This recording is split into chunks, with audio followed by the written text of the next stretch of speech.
হ্যাঁ চ তাহলে যাই, একটু আনন্দ ফুর্তি করে আসি। কি খাবি সেটা বল। আমি ওই যা খাই রেগুলার, যেটা খাই সেটাই খাবো। আমার আবার অন্য সব কিছু চলে না, তুই তো জানিসই। বেশি আবার কিছু খেতে গেলে আবার টোটালি আউট হয়ে যাবো। আমি বাবা এইসব কিছু খাবো না, ঘর ঢুকতে পারবো না, তাহলে ও ঝাঁটাপিটা করবে। আমিও একটু জুস ফুস খাবো।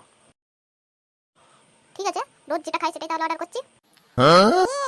ওই যে ওইখানে আবার কতগুলো মেয়ে আছে, ডান্স ফ্লোরে যাই, গিয়ে একটু নাচ টাচ করে আসি। মনে হচ্ছে এই বয়সে মার খাবি রে, এই বয়সে এখন মেয়ে চক্করে পড়বি, আর মাস কিছু থাকবে না রে, সব ভেঙে গুড়িয়ে দেবে। তুই অত বউকে ভয় পাস না তো, তোর বউ কিছু জানতেই পারবে না। চল না একটু যাই। ও পাশে কত সুন্দর সুন্দর মেয়েগুলো নাচ গান করছে, দেখতে পাচ্ছিস? এইসব দেখে গিয়ে নিজের মনকে সামলানো যায়? এই ছেড়ে রে, ওই দেখ আমার বউ ফোন করছে, যদি জানতে পারে না আমাকে আর ঘর ঢুকতে দেবে না। এবার আমরা যাই চ, নইলে আমি আর বিপদে পড়বো। তোমরা আবার কি বিয়ে থাকতে পারিসনি, সারা জীবন এরকম করে ঘুরে বেড়াচ্ছিস। আমি বাবা এইসবের মধ্যে নাই, যা করবি কর, আমি চললাম। দাঁড়া দাঁড়া, তুই একা যাস না, আমিও যাবো তোর সাথে। তাড়াতাড়ি চ। যাচ্ছি তো রে। তুই যা বউকে ভয় পাস, তোর মতন আর কেউ অত বউকে ভয় পায় না। আজ কি আছে কপালে কে জানে।